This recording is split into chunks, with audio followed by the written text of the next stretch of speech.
નમસ્કાર મિત્રો, સ્વાગત છે આપ સૌની સિયારી ચેનલ ગુજરાતી સાહિત્ય વિદ નિકુંજ યુટ્યુબ ચેનલમાં. હું નિકુંજ પરમાર આપ સૌનું તે દિલથી આજના વિડીયોમાં સ્વાગત કરું છું. મિત્રો, આજના વિડીયોમાં ચર્ચા કરીશું નિવૃત્તિના પેન્શનને ઓગસ્ટ મહિનાના પેન્શન વધારા સાથે મળશે આ વિશેષ લાભ. તો મિત્રો, જો તમે ગુજરાત રાજ્યના પેન્શન ધારક છો તો તમારા માટે આજનો વિડીયો ઉપયોગી બનશે. મિત્રો, કે જો ઓગસ્ટ મહિને પેન્શન મળવાનું છે તે સાથે વધારાનો લાભ મળશે. આટલું ડીએરિયસ મળશે. પેન્શન માટે 100% કામની જાહેરાત લઈને આવ્યો છું. મિત્રો, ઓગસ્ટ મહિનાનું પેન્શન અપડેટમાં એટલે મિત્રો એના વિશે સંપૂર્ણ ચર્ચા કરતા પહેલાં જો ચેનલ પર નવા છો ચેનલ સબસ્ક્રાઈબ કરી લો. આપણી આ ચેનલ પર સરકારી કર્મચારી મિત્રો, સરકારી કર્મચારીઓ હોય કે નિવૃત્ત કર્મચારીઓ કે અથવા પેન્શન ધારક હોય તેમના માટે હરેક માહિતી પૂરવાર કરવામાં આવે છે. જો આપણી આ ચેનલને સબસ્ક્રાઈબ કરીને બેલ આઇકન બટન દબાવવાનું ભૂલશો નહીં.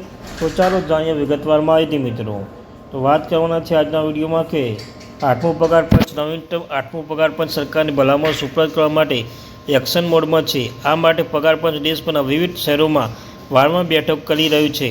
તે સમયમાં કર્મચારી સંગઠનો પણ પગાર પંચ પાસેથી વિવિધ માગણીઓ કરી રહ્યા છે. આવી એક જ માગણી મોંઘવારી ભથ્થું ડીએ અને મોંઘવારી ડીઆરની છે. મિત્રો, માંગ શું છે? દર 3 મહિને ડીએ સુધારો કરવાની માંગ કરવામાં આવી રહી છે. હકીકતમાં ભારત પેન્શન સમાજ બીપીએસ અને તાજેતરમાં આઠમું પગાર પંચ દર 3 મહિને મોંઘવારી ભથ્થાની રાહતની સમીક્ષા કરો અને ડીએ 25% વધુ હોય તે મૂળભૂત પેન્શન મચ કરવાનો વિચાર કરવાની અપીલ કરી રહ્યા છે. તો આ પગલાં સેવાયત અને નિવૃત્તિ કર્મચારી ફુગાવાનો સામનો મદદ કરશે. અને નોંધવું જોઈએ કે ભારતના પેન્શન સમાજ આશરે 10 લાખ પેન્શન પ્રતિનિધિત્વ કરે છે. ત્યારબાદ અત્યારની શું પરિસ્થિતિ છે તમે જાણો છો. મિત્રો, ગુજરાત એટલે કે મુખ્યમંત્રી ભૂપેન્દ્ર પટેલની સરકાર દ્વારા વર્ષમાં 2 વાર મોંઘવારી ભથ્થું વધારવામાં આવે છે.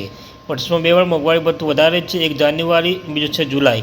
ડીએની સમીક્ષા કરે છે. ડીએની સમીક્ષા પ્રથમ ભાગ માર્ચ અથવા એપ્રિલમાં થાય છે. ડીએની સમીક્ષા બીજો ભાગ સપ્ટેમ્બર અથવા ઓક્ટોબરમાં થાય છે. પ્રથમ ભાગ જાન્યુઆરીથી જૂન સુધી સમયગાળો આવરી લે છે, જ્યારે બીજો ભાગ જુલાઈ ડિસેમ્બર સુધી સમયગાળામાં આવરી લે છે. મિત્રો, ભારતના પેન્શન સોસાયટી શું કહે છે? ભારતીય પેન્શન સમાજ બહાર મૂક્યો હતો કે ફુગાવા પેન્શનની જીવન ધોરણ પર નકારાત્મક અસર કરે છે અને તે માંગ કરી હતી કે આ આંકડે સમીક્ષા ત્રિમાસિક સરેરાશ આધાર પર કરવામાં આવે છે. સાથે પોઈન્ટ ટુ પોઈન્ટ વળતર પણ આપવામાં આવે છે. ભારત પેન્શન સમાજની મુખ્ય માગણીઓ લઘુત્તમ 45,000 પેન્શન સમાવેશ થાય છે. જ્યારે અંતમાં વાત કરી લે કે ત્રિમાસિક ભથ્થાની સમીક્ષા ઉપરાંત બીપીએસ 45,000ની લઘુત્તમ પેન્શન અને 69,000 લઘુત્તમ મૂળ પગારની પ્રસ્તાવ મૂક્યો છે. જેનો ફિટમેન્ટ ફેક્ટર ત્યાં પર 83 છે.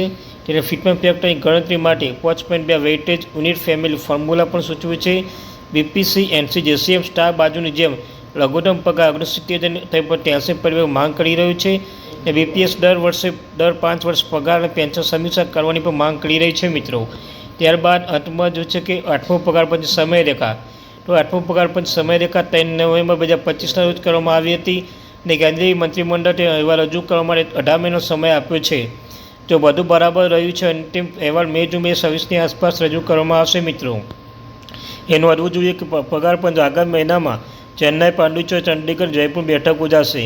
આ મિત્રો, તમે જાણો છો કે આઠમું પગાર પર ટૂંક સમય લાગુ થવાનું છે. તે બાબતે આગામી સમયમાં ચેન્નાઈ હોય, પાંડિચેરી, ચંડીગઢ, જયપુરમાં જેવા મહત્વ બેઠક જોવા મળી રહી છે. મિત્રો, તો આ ત્યારથી મહત્વપૂર્ણ અપડેટ આવી અપડેટ મેળવવા માટે આપણી આ ચેનલ ગુજરાતી સાહિત્ય વિદ નિકુંજ ચેનલને અવશ્ય સબસ્ક્રાઈબ કરી લેજો. મિત્રો, થેન્ક યુ વેરી મચ.